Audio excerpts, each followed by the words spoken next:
दोस्तों आपको Elon Musk के न्यूरालिंक प्रोजेक्ट के बारे में तो मालूम ही होगा, जिसमें वो दिमाग के अंदर चिप लगाने का करते रहते हैं। कुछ पिग्स के ऊपर कर रखा है, कुछ बंदरों के ऊपर कर रखा है, तो इस तरीके की चीज़ें तो हो रही हैं। लेकिन यूसी सैन फ्रांसिस्को के रिसर्चर ने भी कुछ इसी तरीके का काम किया है, जहाँ पर एक ऐसा सिस्टम तैयार किया है जिसको न्यूरोप्रोस्थेटिक टेक्नोलॉजी बेस्ड बताया जा रहा है, जिसके अंदर एक चिप लगाई जाती है उस बंदे के दिमाग में जो कि पैरालाइज हो चुका है, और वो किस तरीके से कम्युनिकेट कर सकता है। तो उसके लिए है ये टेक्नोलॉजी, जहाँ पर ब्रेन के उस हिस्से में लगा दी जाती है ये चिप जो कि वोकल ट्रैक्ट को कंट्रोल करता है। तो उससे सिग्नल कुछ इसमें ऐसे जाते हैं कंप्यूटर में, जिसके बाद में वो अपनी एल्गोरिथम चला के ये बता देता है कि ये बंदा क्या सोच रहा है और क्या बोलने की कोशिश कर रहा है। दरअसल ये एक इलेक्ट्रो डिवाइस है जहां पर सिर्फ एक लेटर ही मतलब वो बंदा सोच सकता है उस वक्त में। तो बहुत स्लो प्रोसेस है, लेकिन ठीक है, जो है यही है। और इस स्लो प्रोसेस के अंदर वो अपने जवाब सोचता है, जैसे कि आई एम गुड, तो पहले आई सोचेगा, फिर ए सोचेगा, फिर एम सोचेगा। तो इस तरीके से वो पूरा जो बोलना चाह रहा है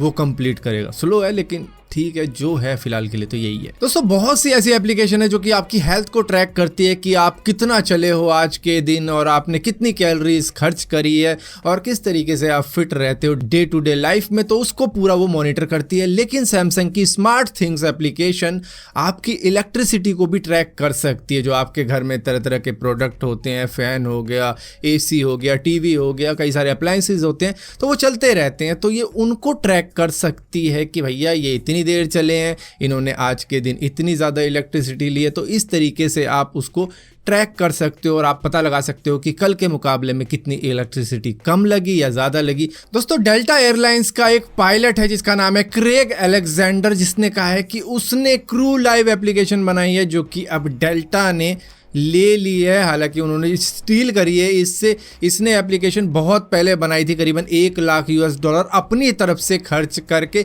जिसके बाद में किसी तरीके से ये डेल्टा एयरलाइंस के हाथ लग गई और उसके बाद में उन्होंने ही इसे अपना बता के चलाने लग गए। तो इसका कहना है कि भैया ये मेरी एप्लीकेशन है, और इसने डेल्टा एयरलाइंस के ऊपर $1 बिलियन का लॉ सूट लगा दिया है कि भैया मेरी एप्लीकेशन यूज करने के लिए मुझे इतना कंपनसेशन तुमको देना पड़ेगा। वहीं पर दोस्तों व्हाट्सएप ने मल्टीपल डिवाइसेस सपोर्ट को अब रोल आउट करना शुरू कर दिया है, जहां पर एक व्हाट्सएप अकाउंट 4 दूसरे डिवाइसेस में भी चलाया जा सकता है। लेकिन वो डिवाइसेस नॉन फोन डिवाइसेस होने चाहिए। ऐसा नहीं कि इसके मोबाइल में भी चल रहा है उसके मोबाइल में नहीं, मोबाइल में नहीं चलेगा। ये डेस्कटॉप में चला सकते हो, लैपटॉप में चला सकते हो, या फिर इसी तरीके के दूसरे डिवाइसेस में चला सकते हो जो कि नॉन फोन है, फोन से रिलेटेड मामला नहीं है उनके साथ में, जहां पर आपको मतलब लिंक करना होगा अपना फोन उन डिवाइसेस के साथ में, तब उसको चला सकते हो। और यहाँ पर शायद ऐसा भी होगा कि डिवाइस शायद क्लोज ही होना चाहिए। ऐसा नहीं कि डिवाइस है हांगकांग में बैठा हुआ, चला कोई से इंडिया में रहा है, तो ऐसा नहीं होगा। दोस्तों आप में से शायद बहुत से लोगों को मालूम ना हो कि गगनयान का जो इंजन है, विकास इंजन,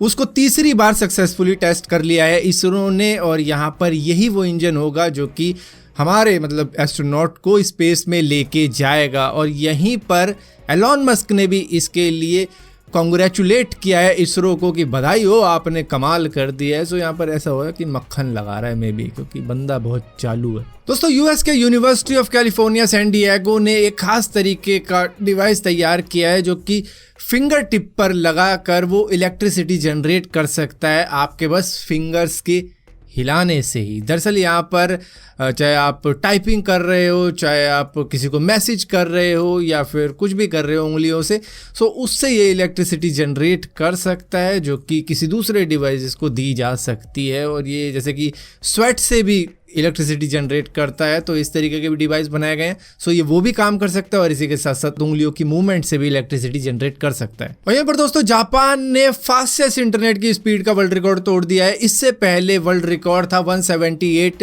टेराबिट पर सेकंड का, और यहीं पर जापान ने बना दिया है 319 टेराबिट्स पर सेकंड का वर्ल्ड रिकॉर्ड, जो बनता है अब दुनिया का सबसे तेज इंटरनेट की स्पीड। और इसी के साथ साथ रिलायंस जियो ने अब जस्ट डायल को खरीदने का फैसला लिया है, जहां पर बातचीत चल रही है, जिसको वो 6,660 करोड़ रुपए में खरीदने का सोच रहे हैं, मतलब लाइन से 3-6। दोस्तों रशिया के अंदर एक कमाल की चीज हुई है, जहां पर डायमंड के अंदर डायमंड मिला है, जिसको मेट्रोइश्का डायमंड कहा जा रहा है।